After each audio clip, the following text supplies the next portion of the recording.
महाराष्ट्रात दिवाळीच्या सुट्टीत पर्यटन जोमात सुरू असताना कोल्हापूर जिल्ह्यातील रानगव्यांसाठी प्रसिद्ध असलेलं दाजीपूर म्हणजेच राधानगरी अभयारण्य सफारीसाठी बंद असल्यामुळे निर्माण झालेली तीव्र नाराजी अखेर दूर झाली आहे। गोकुळचे संचालक अभिजित तायशेट्टे आणि स्थानिक पर्यटन व्यावसायिकांच्या मागणीला यश आलं असून आज शुक्रवारपासून अभयारण्यातील जंगल सफारी पर्यटकांसाठी पुन्हा सुरू करण्यात आली। दिवाळीच्या सुट्ट्यांमध्ये मोठ्या संख्येने पर्यटक कोल्हापूर जिल्ह्यात दाखल झाले होते।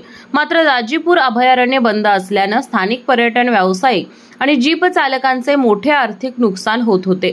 या पार्श्वभूमीवर गोकुळचे संचालक अभिजित तायशेट्टे यांनी तीव्र संताप व्यक्त करत स्थानिक व्यावसायिक आणि जीप धारकांसह वन्यजीव विभागाचा निषेध केला होता। राज्यातील इतर पर्यटन स्थळे पूर्ण क्षमतेने सुरू असताना कोल्हापूरच्या पर्यटनाची लाईफलाईन असलेले दाजीपूर अभयारण्य बंद ठेवणं अन्यायकारक असल्याचं तायशेट्टे यांनी म्हटलं होतं।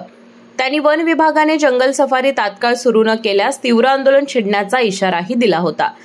सध्या दिवाळी सुरू झालेली आहे आणि राज्यातली सर्व अभयारण्य सुरू झाली आहेत। फक्त अपवाद आपल्या राधानगरी दाजीपूर अभयारण्य वन्यजीव विभागानं अद्याप सुरू केलेलं नाही पर्यटकांसाठी। खरं तर बघायला गेलं तर दिवाळीच्या सीझनमध्ये मोठ्या प्रमाणात राज्यभरातून पर्यटक राधानगरी अभयारण्याला भेट देत असतात, परंतु 1 तारखेचं कारण सांगून अभयारण्य सुरू केलेलं नाही, त्यामुळे मोठ्या प्रमाणात येणारे पर्यटक यावर्षी थांबलेले आहेत। तसं बघायला गेलं तर यावर्षी आज धबधब्याकडे येणारे जे पर्यटक होते, राऊतवाडी धबधब्याला किंवा इतर परिसरातल्या ज्या धबधब्यांना भेट देणारे पर्यटक होते त्यामध्ये 50% जास्त घट झालेली आहे। त्यामुळे आधीच व्यावसायिक खूप अडचणी आलेल्या आहेत या परिसरातले। आणि आता जर बघितलं तर गैबीपासून दाजीपूरपर्यंत जे काही आमचे हॉटेल व्यावसायिक आहेत किंवा जे प्रवासी गाड्यांची वाहतूक करणारे जे लोक आहेत, पर्यटकांची वाहतूक करणारे ज्या काही वाहनधारक आहेत, त्या सगळ्यांचं मोठं नुकसान ह्या निर्णयामुळे झालेलं आहे। तसं बघायला गेलं तर हे अभयारण्य जर दिवाळीत सुरू झालं असतं तर राज्यभरातले मोठ्या प्रमाणात पर्यटक या ठिकाणी आले असते आणि छोट्या व्यावसायिकांचा देखील यामध्ये फायदा झाला असता। परंतु वन्यजीव विभागाने केलेली कृती अतिशय निंदनीय आहे आणि आम्ही सर्व राधानगरी परिसरातील दाजीपूर परिसरातील ग्रामस्थ या त्यांच्या कृतीचा निषेध करतोय।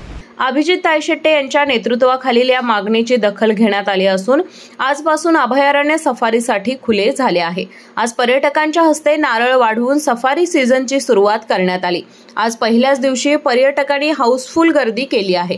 जंगल सफारी सुरू झाल्यानं स्थानिक व्यापारी, जीप चालक आणि पर्यटन क्षेत्रातील इतर घटकांनी वन्यजीव विभागाच्या निर्णयाबद्दल समाधान व्यक्त केले। त्यामुळे दिवाळीच्या सुट्टीत पर्यटकांची निराशा टळली असून स्थानिकांच्या रोजगाराला मोठा हातभार लागणार आहे।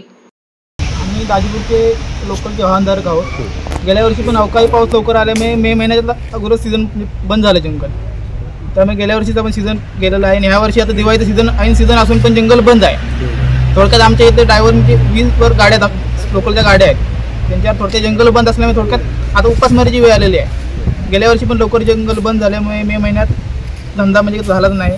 ह्या वर्षी पण ऐन सीझनला जंगल बंद आहे, त्यामुळे जंगल चालू करावं अशी आमची अपेक्षा आहे सगळ्या ड्रायव्हरांची, राधानगरी सगळ्यांची।